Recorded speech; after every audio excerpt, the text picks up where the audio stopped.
talking about coaching, and you were one of our coaches at AK. Yes. You would coach us on the wrestling day. You know, you saw it going kind of club. Islam, Umar being 19, 20 years old when he came into the gym. Now you got Usman, who's a champion over at PFL. Umar making his title run again here. And you got Islam as a double champ. Like, how nice is it to be able to sit front row and watch these guys do and achieve their goals and just knowing where they came from? I swear to God, every time we're done with a pay-per-view or now numbered events at Paramount, John Joe and I sit and we say, this is the best job ever. And I think it gets a little bit repetitive. People are like, oh man, these guys say this every time.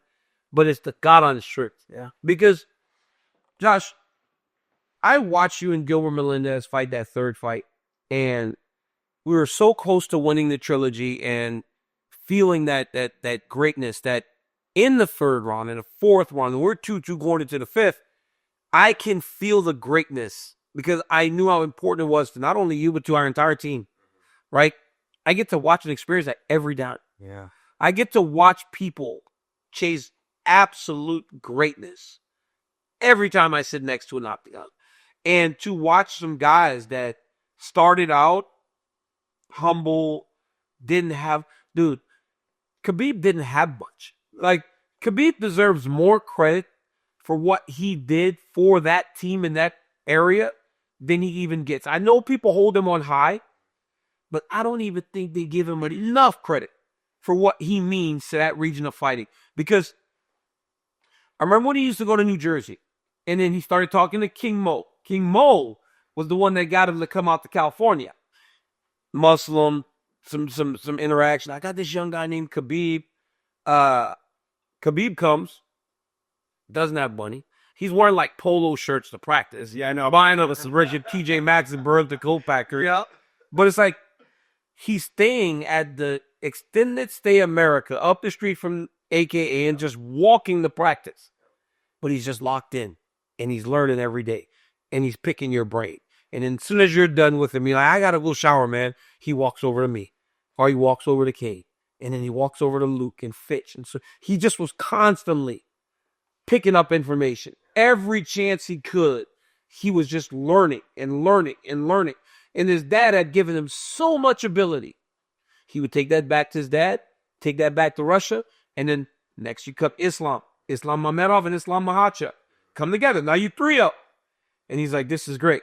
But I always tell people, for as great as Khabib is, or was, there is no Khabib without you, Fitch, Tomas, all those guys that he trained with. Yeah. He would have never came to AK if we didn't have the guys. We had you guys. And because we had you guys to train, he's like, this is where I'm going to make whole. And he got better here. Because when he first got there, his striking wasn't very good. He could wrestle and he could grapple, but that was just about it. I think he deserves more credit for what he did for that region. And I think that he really has changed the course of an entire country. Yeah. Right? A region of a country by doing what he did. So yeah, it's awesome to watch. I love it. I love watching Islam be who he is, especially knowing what his dreams were when we were all champions. How he was like, one day I'm going to be that. He waited his time. And I love that. I love it. I spent time with them out there right before Islam's. I was in Jersey. My mom was like right down the street from the gym they were training out there and stuff. So Origatones. Yeah. And so I was visiting, hanging out with them, hung out with them for 3 days. It's just a different, I don't want to say this, it's not a negative thing. He's matured so much and understands what his goals are. When he was younger, like you said, he was walking to and from. His care was him getting to and from gym and learning and absorbing so much knowledge. Yep. Now he's absorbed so much knowledge and all he's doing is giving it to everyone he could possibly give it to. Yeah. I mean, I said, hey man, I want to get an interview with Islam. And I said, with you, if I can. Before I went out, I was like, hey, get you guys on the podcast. He's like, brother, you come here and say you have whatever you want. You stay with us. We on the theater. I was like, you know what? Fuck it. I haven't seen these guys. I see them in passing. Yeah. I'm like, you know what? Fuck it. Just jump on a plane, went out there, sat in the house, set up, and we did our interviews all back to back. Did Hob, did Ali, did Khabib, did Islam, it did all of them all within that morning, right? But they sat down and said, brother, whatever you need. Like, That I haven't done that. Like shit, took me 4 days to lock you down. These guys showed up. There was boom, boom, boom. You know, but it's that feeling of we really do have a friendship, a relationship, a family, even though we don't see each other. And those friends, It will never change. yeah, and I don't think it will. It's so funny because that's what we built our team off of. Yep. We're brothers. We don't need to see each other every day. Yep.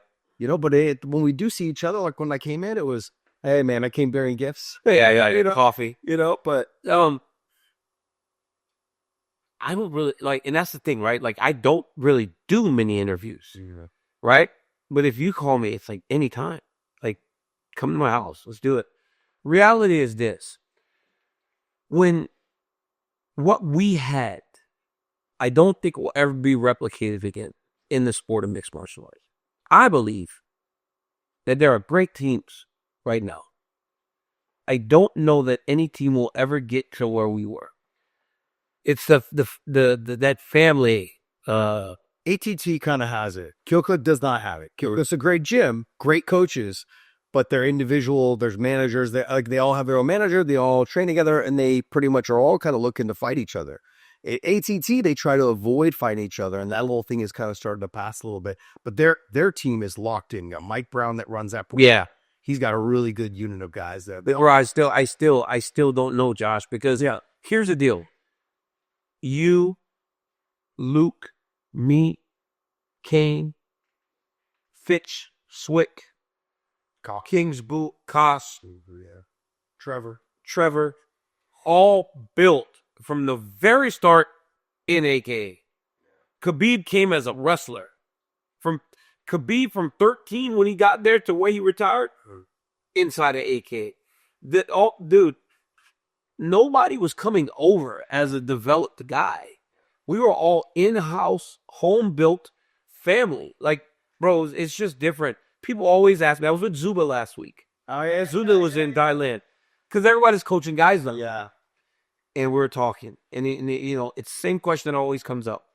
What do you miss the most? Do you miss fighting? And I go, no. I was like, I don't miss fighting. I said, what I miss is the time. I said, that's what I miss. Because you can't replace that. No. You can't replace us, right?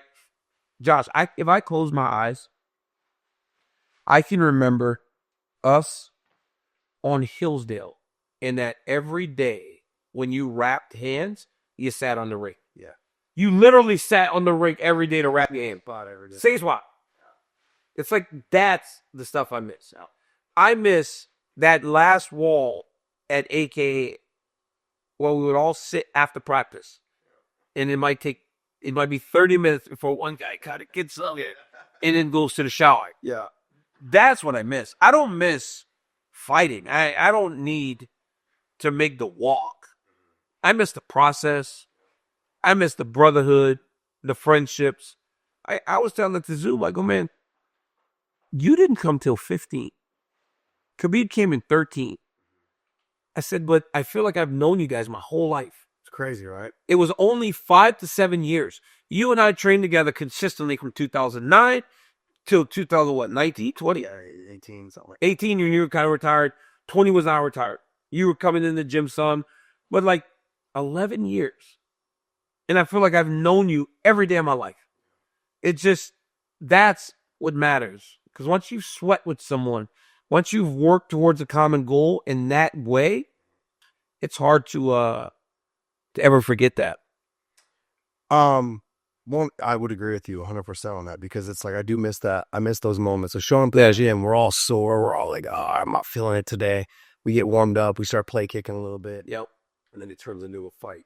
And it's like, you know, if you notice, you get a bunch of fighters in one room, it turns into a fight. You know what I was always very surprised about with you guys is in grappling, how much you guys did leg locks and how nobody ever got hurt.